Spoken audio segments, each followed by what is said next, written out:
Welcome back to another segment here on GEMS podcast.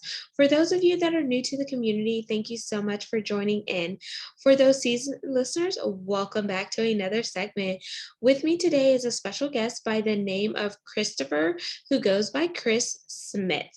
And I'm going to tell you a little bit more about Chris so you can know what you're in for. Chris is the host of the podcast Chatty Geek Hidden Dragon. Mental health and social health is a subject that has always been important to him, and through the course of his life, fate seems to have steered him towards trying to make a difference to the well being of others. From studying martial arts and practicing Zen Buddhism for over 20 years to introspection and investigation of himself on a daily basis, he has come to learn about how everything is connected and how, even in the most stressful of situations, there exists an opposite action that can make things better for everybody. So, I'm going to welcome the man behind it all because there's definitely more that Chris does, and I want him to share a little bit more. So, without further ado, please welcome Chris Smith to GEMS Podcast. Hi, Genesis. How are you doing? I am doing well, Chris. So, I want you to just share a little bit more about yourself, and then we're going to do the connection round. Sure. Okay. So as we know now, my name's Chris, and I've got the host of the podcast, Chatty Geek, Hidden Dragon, and the podcast has evolved over the years to be about mental health and social health. Both are so important. The mental health being the mental health of the individual and how they are feeling within themselves, and the social health is how this individual and how society can integrate with each other and how they can become socially healthy as a group. I'm really excited to be on, actually, because I love the opportunity to share my enthusiasm for all of it. And I've studied martial arts for over 20 years, and I've studied Zen Buddhism for over 20 years as well. And through the studies, the both have kind of come together, and I've come to realize that through opposite action, which is basically opposite action is doing the most appropriate thing, and it's always a lifelong, a really fascinating lifelong struggle or study to try and always strive to find the right thing to do. I mean, we see it on the movies and we see it in the books, what was the right thing to do, but it's really interesting to find and look for the source of where our decisions come from and how we kind of find the right words to choose, the right actions to make, the right decisions to make. And what makes a really big influence on that and where our decisions comes from our mental health. And, our mental health influences the decisions we made. If we're in a really, really bad mood, let's say we've had a really tired, really hard day at work, we're really grumpy. So when we get home, and maybe our loved one is wanting to tell us about their day, sometimes we might feel a little bit grumpy, and we maybe decide that we don't really have time. We want to maybe cool down a little bit. We don't really have time to listen to the whole thing. Sometimes we've had a great day and it's absolutely fine. So through introspection, we can see how our decisions are coming from a different place, and we can learn this about ourselves, and we can think, right, what's actually changing within myself that is making me have time for somebody or not have time for somebody. Amazing. And thank you for adding on the addition there. So we're going to switch gears into the connection segment, and then we'll pick up the main part. So Sure. I want you to share something crazy about yourself that you've done in your life that actually turned out to build your character, or you could share a fun and interesting fact that was not mentioned up front, like you practicing Zen Buddhism, martial arts, or etc. So just share something briefly. That way the audience gets to know you a little bit more, and then we'll dive back into the main part of the segment where we'll piece everything together because there's a lot of versatility in your background. Okay, yeah, cool. So I think one of the things that is interesting is I've always been driven to push myself out of my comfort zone, and I will always try and do things that intimidate me a little bit, make me feel a little bit uncomfortable. And I've learned that throwing myself into that anyway, you get some fascinating and incredible experiences that you otherwise just would not have. And so that has led me to do all sorts of strange things. So I've done world championships for Tang Soo Do, for my martial art, which I thought I would never do. I've done multiple day retreats with the Zen Federation, and those are like 10-day silent retreats where you sit and you face a wall for 10 days. And all of these really crazy things. I've pushed myself to learn how to do a Rubik's Cube just for a little bit of fun, and just all of these really strange things that I will think, okay, that's my next challenge, and I sort of push myself into that. So those are a few of the things that I've done that people might not know about. Amazing. And thank you for sharing that, because definitely whenever you challenge yourself and you get outside of your comfort zone, you're able to see what your competencies are. You're able to see what other skills that you have that you may not have thought you had, or etc. So I appreciate you sharing that. And that concludes the connection part of the segment. And the reason why I like to do either an icebreaker or a rapid fire game on my connection segments is because I want the audience to get to know you on a personal level, as well as on a subject matter expert level based on the topic that we're going to talk about. And in our case today, we're going to dive more into mental and social health, as well as how you weave in your Zen Buddhism and meditation, because that can help you overcome those mental and social health aspects, as well as the exercise that you do. Martial arts could also be stress management. So Chris, what got you involved in this space? Like, was it a life challenge that made you just stop, pause, and reflect in order for you to really do that introspection? Yeah, so I started the martial arts because my mum pushed me into it, because I was spending far too much time in my bedroom just playing video games. I would fantasize about practicing martial arts, and I would practice like a really a really odd teenager, practicing in the bedroom, doing little punches and kicks and things, probably banging the floor, and my mum's downstairs thinking, what on earth is going on up there? So she said, right, okay, I'm taking you to this site. And I met my first instructor, and he was a master grade.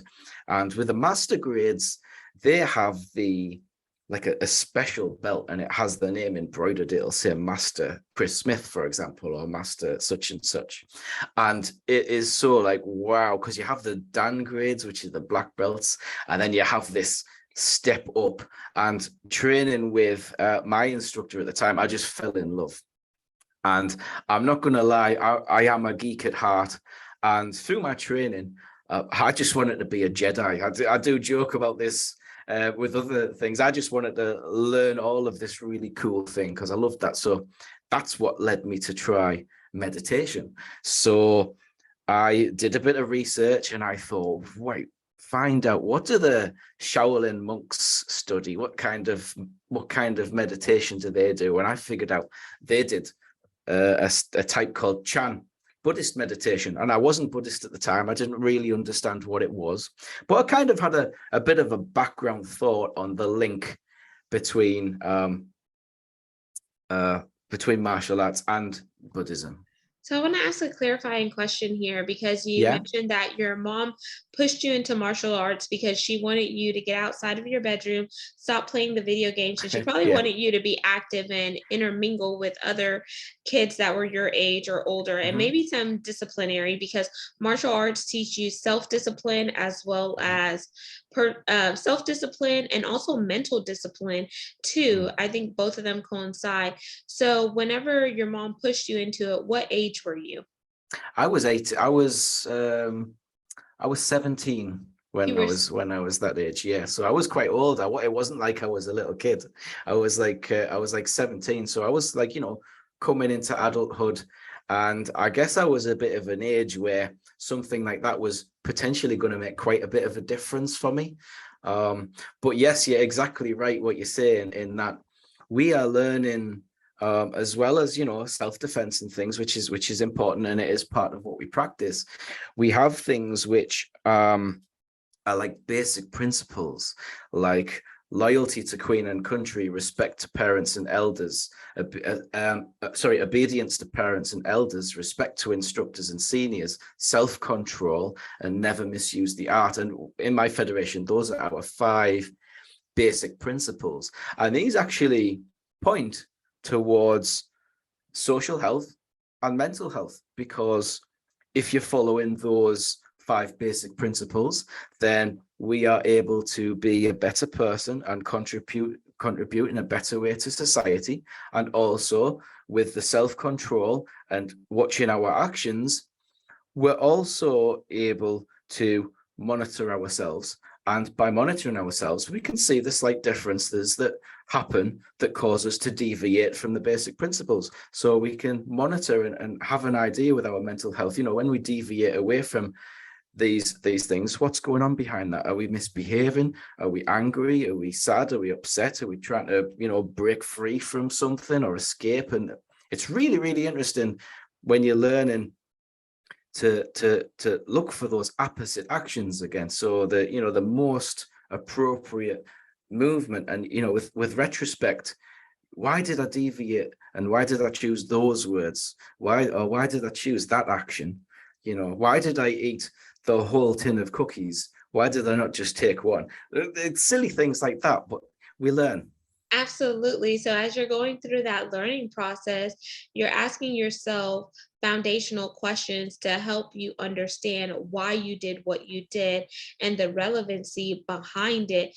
And had you not been involved in that, maybe it wouldn't have gave you that thought process, or et cetera, or maybe you would have developed it later, is what I'm drawing based on what you're saying. Yes, And exactly. you mentioned that you weren't Buddhist, but then you wanted to learn, okay, what do they practice or whatnot? So that piqued your curiosity. So you started learning more about it. But I just want to ask about your background, because did your parents raise you in a certain religion? Were you non-religious? Were you spiritual? And whenever you tapped into learning more about Buddhism, how did that affect the household dynamics? Right. Okay. That's a really interesting question. So my family wasn't particularly religious, but I was raised a Christian. I was christened. And but there wasn't, we never as a family went to church or anything like that. And so it was always fairly open, and my mum and me stepfather were fairly open to understanding and allowing us to learn what we needed to learn. When I was introduced to the Buddhist philosophy and I started learning about it, I really, really fell in love. And the really interesting thing about the Buddhist religion is its prime concern is really about the suffering of people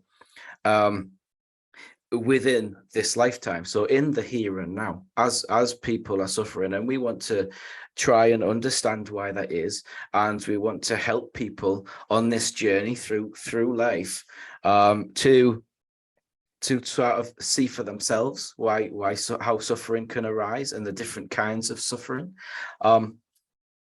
And also really, really interesting with Buddhism, it doesn't actually contradict any other religion particularly.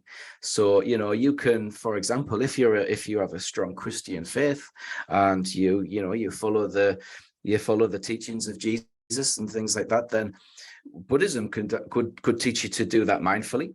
It could teach you to understand more about the journey and the hardships, and in no way it says don't follow Jesus, for example. It's really sort of opening and welcoming. Thank you for So explaining that, because I just yeah, wanted to ask that question for yeah. clarification for Mm, anyone who's listening that may be more religious or they may be more spiritual. I want them to understand, even though there's different religions and you begin to go down a different avenue, does not mean that mm, you're forgoing your religion or mm, forgoing some of the doctrinations that you learn. You're just exploring other possibilities and advancing your knowledge and acumen.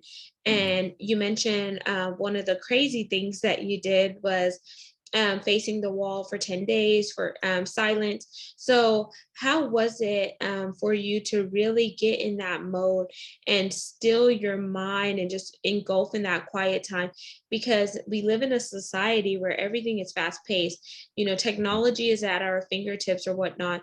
And people have a hard time unplugging, whether it's unplugging from social media, mm, unplugging from their phone, or just taking time to recharge and rejuvenate in order for them to be optimal in all areas of their life, whether it's mentally, mm. physically, emotionally, or spiritually. Yeah. Well, really interestingly, I find when we do the 10-day session, we call it a retreat. So we call it as if we are retreating from the busy world and from the hectic and from the cars beeping and the alarms going off and the phones going off and all, and everything. You realize though that when you sit and you face the wall and you come back to your thoughts, things are still changing. So it's not that as we sit, we are still passing through time, and change is still happening, and change happens just the same whether you're in a quiet environment or if you're in a really noisy, hectic environment. But the beauty of the retreat is that you get to notice that, and you'll sit and you'll look in, and look inside yourself, and in a way it's rather than a retreat, it's more like a coming back to yourself, rather than being carried away from the hectic, from the hustle and bustle, and just being obsessed and focused on that and all of the things we've got to do. Actually, rather than retreating from that, we're coming home, and we're coming home to ourselves, which is a really beautiful thing. And when you learn to notice, look, hey, change is happening at the same pace, but I'm still here, you can then leave that retreat and you can take it to the hustle and bustle. And you'll find that it seems slightly different. It's the hustle and bustle is still there, the deadlines are still there, but you're in with it, and you're more in harmony with it, and you're more understanding and watching how your mind is, how your stress levels rise, but then they'll go down again. And you'll get tired, but you'll sleep and you'll recover, and you're more just sitting with the change. But it's very hard to notice that when we're stuck in the hustle and bustle and we've got the deadlines to meet, you see. Yes. Okay. So that makes sense. So this is what I Hmm. heard, and let me know if I heard you correctly. So Okay. whenever you went to this retreat, this 10-day retreat, Hmm. it was a time for you to really focus inwardly. And whenever you said come back home, you're coming back home to yourself. You're taking time to separate from the external factors and things externally, and you're focusing inwardly on who you are as an individual and really getting that alignment in order for synergies. So at the end of that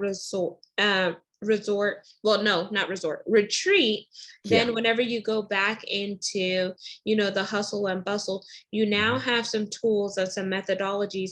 So whenever things seem to be going chaotic, whenever things begin to go fast, you're being more conscious versus subconscious about what is taking place, and you know how to manage and mitigate your stress levels. You're paying attention to your breathing, you're paying attention to what's happening externally, but you're not necessarily allowing the things that's happening externally to affect you internally. So you're still remaining at a state of peace and having that harmony within. You're just learning a different way of managing it. Do you think that was a good representation of what you said? That's really, really nicely put. We could go down a rabbit hole with Zen. We could be here for hours, but I won't. We won't do that. But the only addendum I would make to that is when you do the retreat, rather than a separating from, it's more than a being one with. That's the only change I would make.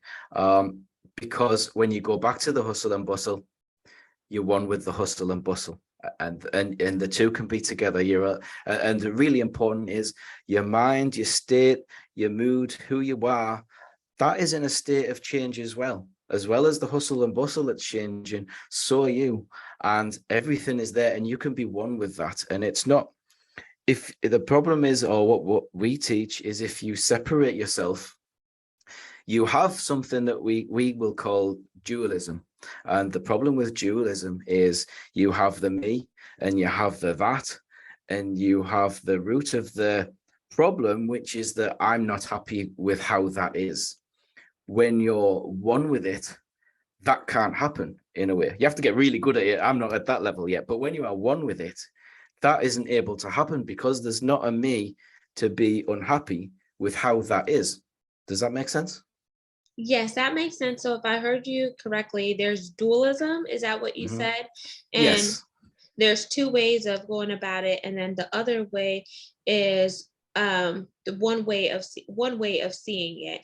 And then you Yeah. mentioned that whenever you have dualism, you're able to look at the differentiations, one side versus the other, and then you bring them together to really find that synergies and harmony. But whenever you're focusing on it one-sided, then you're missing out valuable components. Did I understand that correctly? Uh, yes, you're fairly hitting the nail on the head there. You're fairly hitting on the nail on the head. It's we talk about the self, and how the self is the root of us being dissatisfied with how things are. But the self is something that is created by the mind. And once we can see that the mind is creating this, you can call it an ego, which is like a phenomena of what happens, or you can call it a self. When you see that arising, as you look, you can then see the interaction between that and the environment around us and the things that are happening around us. And then when you see how the self wants to change it, if it sees money, the self might think, I want more of that. If it sees overtime, it might say, I want less of that, thank you very much. Yeah, or holidays, I want more of those, please. And it'll think, my life will be improved if I have more of that, if I have less of that, if they're more in my life, and if they're less in my life, and things like that. But it's not that it's wrong to feel those things, but it's easier to understand when you can see the self doing its work. It's less of a problem, because you can kind of see the self doing its work, and so that the anxiety or the anger or the frustration doesn't have to arise in the same way. Amazing. And thank you Yeah. for adding that addition there. And then one of the last questions I'm going to ask before we do the CTA is, I want you to leave the audience with some practical tips or some challenges that they could begin to think about once they hear this recording, to really go and be intentional with their mental and social health, as well as connecting inwardly, and then taking what they've learned inwardly about themselves and then applying it externally. Whereas whenever they're out in society, or they're at work, or they're with people they love, because whenever you can apply it externally, it's a way of them setting up boundaries to make sure that they're protecting their peace and they're not overexerting themselves. So do you have 5 tips that you would like to share? Of course, I'm not sure if I have 5, You but could do 3 if you want. yeah, I will certainly give you. I will give you the best advice to have a go at, and maybe have an experiment. And this leads to simply watching the breath. Now, the trick is, don't wait until you're stressed to watch the breath, because then it'll be very difficult for that to do its work. So pick a time in your day. I mean, everybody, I know it's hard to sort of admit that we have 5 minutes spare, but see if you can find 5 minutes spare. And The first tip, so your first tip is just to watch the breath. So for 5 minutes in your day, deep breath in, nice and relaxed breath out. Yeah, now you don't have to force it. You don't have to push anything, but just watch what happens. Just watch what happens. That's step one. Just take 5 minutes to do that. The next step, once you get into a bit of a routine, the next step that I would suggest having a go at, count the breath. And try and count to 10 if you can. So we breathe in, we breathe out, and that's number one. We breathe in, we breathe out, and that's number two. Now, here's the trick. You might find that you get to number 10, no problem, without losing count. However, pay really close attention to your mind. When you're counting, just see if any thoughts pop into your head. Yeah, see if anything interrupts it. Be really honest with yourself. And if you see a thought pop in, start again at 1 and then do it again, get to 10. You only have to do this for 5 minutes and you don't have to keep going until you get to 10 because you could lose days trying to do that. So see how that comes on. And the next tip, so this is number 3. When you notice that thought, if it's not useful, let it go. You don't have to evaluate it. You don't have to write it down. You don't have to wonder why that keeps arising. When the thought happens, just let it go. Go back to 1. When you find that you're able to do that, and you're doing that in a nice, calm environment, you're setting yourself your 5 minutes on a morning, on a night, after lunch, it will drift in during the hectic times. Yeah, you will be able to just take 1 breath and just come a little bit closer. Like I say, when we, instead of a retreat and we're coming home, by taking that 1 breath, we can come home a little bit, see what's going on, look at why the frustration arises, look at the self, look at those little thoughts talking to us and telling us little things like the boss has got it in for us or anything like that. And just let it go. And that's all we need to do. Yeah, we just do that for 5 minutes. Amazing. And this is what I heard and wrote down because I definitely want to put it in the show notes so the audience can do it so we could hold them accountable. So you said for step 1, focus on your breathing and how you're breathing and really be intentional of your breathing. Don't force it. You said don't hold on to anything. And one tip that I would add, someone told me the box method. If you breathe in for 4, hold it for 4, out for 4, in for 4, it creates a box and you could just do it with your fingers. And then step 2, you said count your breathing. And you mentioned pay attention to your mind, especially when you're counting. So if you're breathing, you're like, and then see what thoughts pop into your head. And if those thoughts that pop into your head are not valuable, then go back to step 1 and start all over. And then you mentioned step 3, when you notice a thought that is not useful, just let it go and start over. Did I get everything right? You did indeed. You did indeed. Perfect. Amazing. And now we're going to jump into the CTA, which is the call to action. And it's your call to action for the audience.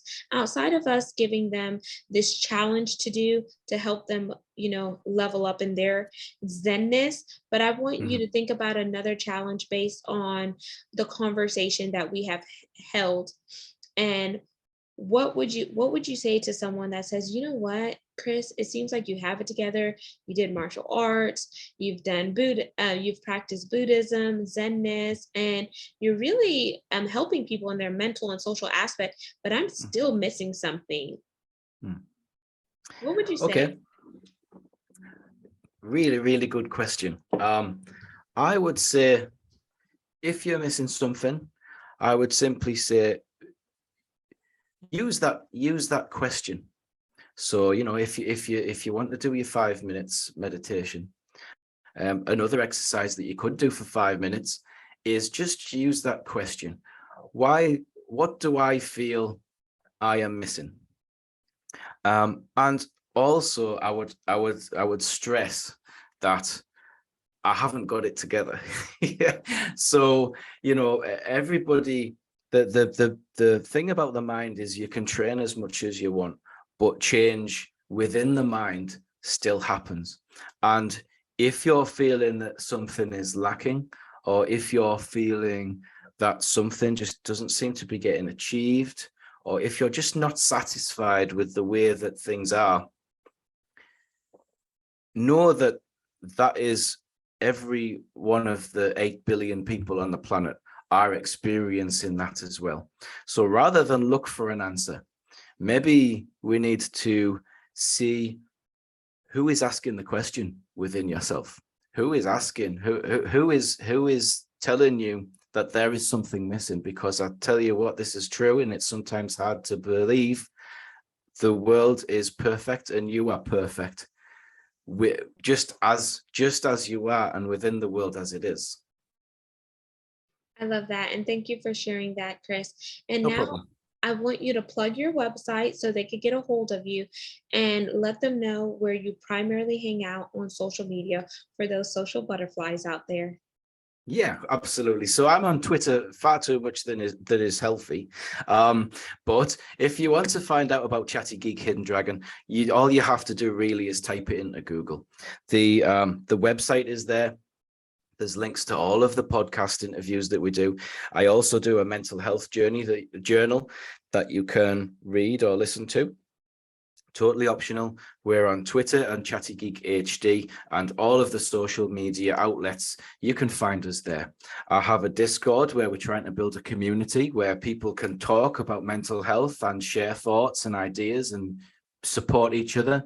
And, if you want to get involved in that, I'm there 24/7, as long as I'm not asleep or eating or have commitments with the wife, then I will be there, and I will get back to everybody that wants to talk in some form, in whatever way I can. I'll be there.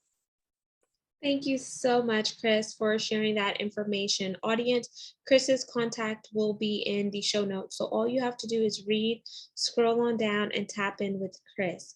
This segment can be found on 40 plus audio platforms. So make sure you like, comment, follow, and subscribe. You could also see the video to this recording by going to our YouTube channel and typing in GEMS, GEMS, with Genesis Amaris Kemp, and you'll find the video there as well as other video content. And lastly, but not least, where would I be without my supporters? You know, I only think about you.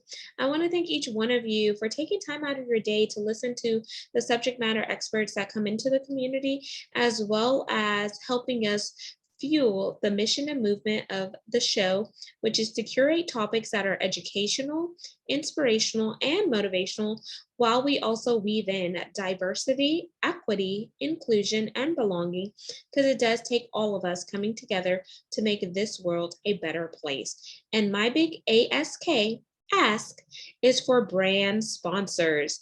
If you want to be partners, please head on over to my website, genesisamariscamp.net, or send me a personalized email to genesisamariscamp@gmail.com.